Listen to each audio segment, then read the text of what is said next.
Good morning student. बेटा आज हम हिंदी आरोह भाग 2 में गद्य में रज़िया सज्जाद ज़हीर द्वारा लिखा हुआ नमक चैप्टर पढ़ेंगे। बेटा ये भारत पाक विभाजन पर आधारित ये पाठ है, ठीक है। इसमें बताया हुआ है कि राजनीतिक सीमा रेखा खींच करके जो है दिलों की भावनाओं पर कुछ असर नहीं पड़ता है। इनका जन्म 15 फरवरी सन 1917 अजमेर राजस्थान में हुआ था।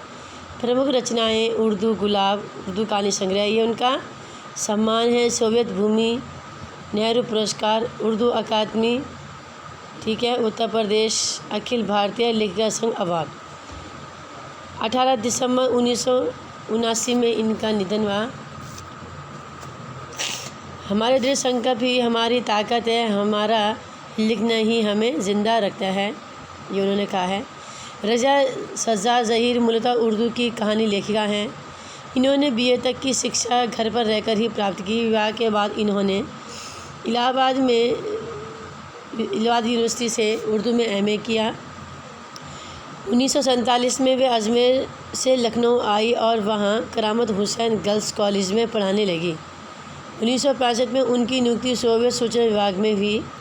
आधुनिक उर्दू कथा साहित्य में उनका महत्वपूर्ण स्थान है। उन्होंने कहानी और उपन्यास दोनों लिखे हैं। उर्दू में बाल साहित्य की रचना भी की है। मौलिक सर्जन के साथ साथ उन्होंने कई अन्य भाषाओं से उर्दू में कुछ पुस्तकों के अनुवाद भी किए हैं। रज़िया जी की भाषा सरल, सहज और मुहावरेदार हैं। उनकी कुछ कहानियाँ देवनागरी में भी लिप्तांतरित हो चुकी हैं। रज़िया सज्जाद ज़हीर की कहानियों में सामाजिक सद्भाव, धार्मिक सहिष्णुता और आधुनिक संदर्भों में बदलते हुए पारिवारिक मूल्यों को उभारने का सफल प्रयास मिलता है। सामाजिक यथार्थ और मानवीय गुणों का सहज सामंजस्य उनकी कहानियों की एक विशेषता है। उनकी कहानियों की भाषा सरल, सहज और मुहावरेदार है। देखो बेटा, इसमें क्या है कि नमक कहानी रज़िया सज्जाद द्वारा लिखी गई है।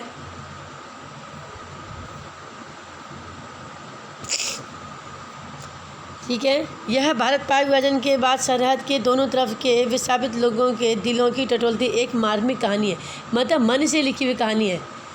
जो विभाजन के बाद कुछ भारतीय जो है पाकिस्तान में बस गए और पाकिस्तान कुछ जो है भारत में ही रह गए, तो उनका जो है अपनी जन्मभूमि, अपने गली मोहल्ले से क्या प्रेम है, कितना लगाव है उनका, इन सब का लेखिका जी ने चित्रण किया है।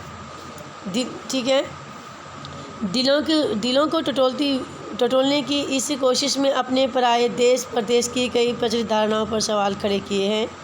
विस्थापित होकर आई सिख बीवी आज भी लाहौर को ही अपना वतन मानती हैं और सौगात के तौर पर वहाँ का नमक ले आने की फरमाइश करती हैं। ठीक है, साफिया का बड़ा भाई पाकिस्तान में एक बहुत बड़ा पुलिस ऑफिसर था। क्योंकि इन दोनों सिख बीबी और साफिया की मुलाकात किसी के यहाँ कीर्तन में होती है, तो वो बातों बातों में कहती कि आपकी शक्ल मेरी अम्मी जान से मिलती है और मेरा लाहौर मेरा मायका है, मैं कल परसों अपने मायके लाहौर जाऊंगी मिलने के लिए, 15-20 दिन बाद वहाँ रह कर के आऊँगी। फिर सिख बीबी उनसे कहती है कि यदि तू जाती है तो मुझे अपना लाहौर बड़ा याद आता है, सादा लाहौर, ऐसा कुछ कहती है वो। अब प्लीज़ तुम वहाँ से मेरे लिए थोड़ा सा लाहौरी नमक ले आना। लाहौरी नमक बड़ा प्रसिद्ध है। साफिया का बड़ा भाई पाकिस्तान में एक बहुत बड़ा पुलिस ऑफिसर है। ठीक है, साफिया की नमक ले जाने पर वह उसे गैर कानूनी बताता है, लेकिन साफिया वहाँ से नमक ले जाने की ज़िद करती है। उसका भाई कहता है कि पाकिस्तान से हिंदुस्तान नमक ले जाना गैर कानूनी है, कई प्रकार की घटनाएं हो सकती हैं। ठीक है, वहाँ नमक को एक फलों की टोकरी में डालकर कस्टम अधिकारी से बचना चाहती है। अब वो उसके दिमाग में द्वंद्व चल रहा है कि वो बता के ले जाए नमक कस्टम अधिकारी को कि छुपा के ले आए। वह नमक को फलों की टोकरी में डालकर कस्टम अधिकारी से बचना चाहती है। साफिया अभी लाहौर को ही अपना वतन मानती है। अब भी उसके हृदय में अपने लाहौर का सौंदर्य समाया हुआ है। वहाँ आंखें बंद कर अब भी वहाँ के इकबाल का मकबरा, लाहौर का किले के पीछे डूबते हुए सूरज की नारंगी किरणें आदि दिखने लगती हैं। साफिया भारत आने के लिए फर्स्ट क्लास के वेटिंग रूम में बैठी है। ठीक है, रेलवे स्टेशन में बैठा। वह मन ही मन में सोच रही थी कि उसके किनुओं की टोकरी में नमक है। यह बात केवल वही जानती है, लेकिन वह मन ही मन में कस्टम वालों से डरी हुई थी। कस्टम अधिकारी साफिया को नमक ले जाने की इजाज़त दे देता है। वो इसलिए देता है क्योंकि साफिया पूरी बात बताती है कि मुझे किसने मुझसे यह नमक मंगाया है। वह बेचारी भारत में ही रहती है। ठीक है, वह कहती है कि साहब जी, राजनीतिक सीमाएं खींचने से दिलों की सीमाएं नहीं मिटती हैं। कस्टम अधिकारी साफिया को नमक ले जाने की इजाज़त देता है तथा दिल्ली को अपना वतन मानता है, क्योंकि जो वहाँ का कस्टम अधिकारी है पाकिस्तान का, वो कहाँ था, विस्थापन के बाद वो पाकिस्तान चला गया। उससे पहले वो दिल्ली था, तो वो दिल्ली को अपना वतन मानता है, भारत को। तथा साफिया को कहता है कि जामा मस्जिद की सीढ़ियों को मेरा सलाम कहिएगा और उन खातून को यहाँ नमक देते वक्त मेरी तरफ से कहिएगा कि लाहौर अभी भी उनका ही वतन है और दिल्ली मेरा वतन है। बाकी सब रफ्ता रफ्ता ठीक हो जाएगा। ठीक है।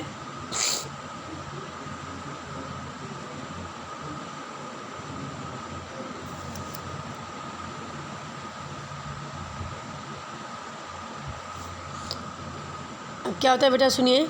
रेल में सवार होकर साफिया पाकिस्तान से अमृत पहुंची। अब वो रेल में बैठ जाती है, वहाँ पर कस्टम अधिकारी को समझाती है तो वो उसको भेज देते हैं।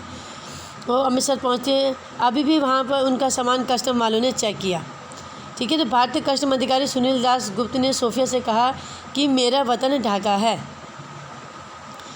जब भारत विभाजन हुआ था, भारत पाक विभाजन हुआ था, तभी हम भारत में आए थे। उन्होंने भी साफिया को नमक उसके अपने हाथ से सौंप दिया, क्योंकि उन्होंने पूछा कि इसमें क्या है, तो साफिया ने साफ साफ बताया कि मैं पाकिस्तान मेरा मायका है, मैं हिंदुस्तान से मायके अपने मायके वालों से मिलने के लिए गई थी। मेरे पड़ोस में एक सिख बीवी, एक महिला है जो कि पाकिस्तान के विस्थापन के बाद वो भारत में आ गई और उनको पता चला कि मैं अपने मायके पाकिस्तान जा रही हूँ, लाहौर जा रही हूँ, तो उन्होंने मुझसे रिक्वेस्ट की कि प्लीज़ तुम मुझे वहाँ का लाहौरी नमक ले आना। तो उन्होंने कहा यदि ये लाहौरी नमक लाने से गैर कानूनी कार्य हैं तो क्या कानून सारे हुकूमत के ही मायने रखते हैं, प्रेम मोहब्बत के कुछ मायने नहीं रखते हैं। तो राचल वो जो सुनील दास बनर्जी होते हैं, वो उनको जो है क्या कर देते हैं, वापस दे देते हैं वो नमक, और उनको भी अपना वतन ढाका याद आ जाता है। उन्हें भी इसे देखकर साफिया सोचती रहती है कि किसका वतन कहाँ है। इस कहानी के माध्यम से लेखिका ने बताया है कि राष्ट्रीय राज्यों की नई सीमा रेखाएं खींची जा चुकी हैं और मजहबी आधार पर लोग इन रेखाओं के इधर उधर अपनी जगह मुकर्रर कर चुके हैं। इसके बावजूद ज़मीन पर खींची गई रेखाएं उनके अंतर्मन तक नहीं पहुंच पाई हैं। मतलब जो पाकिस्तान में आज हिंदुस्तान के लोग होंगे, विस्थापन के समय जो चले गए थे, तो वो आज भी हिंदुस्तान को ही अपना वतन मानते हैं। ठीक है, वो जो राजनीति जो सीमा रेखाएं खींचती हैं, तो इसको खींचने के बाद भी उनके मन की जो अपने देश के प्रति जो भावनाएं हैं वो कम नहीं होती हैं। ठीक है बेटा, तो इस पाठ के माध्यम से रज़िया लेखिका ने बड़ा जो है देश प्रेम का वर्णन किया है।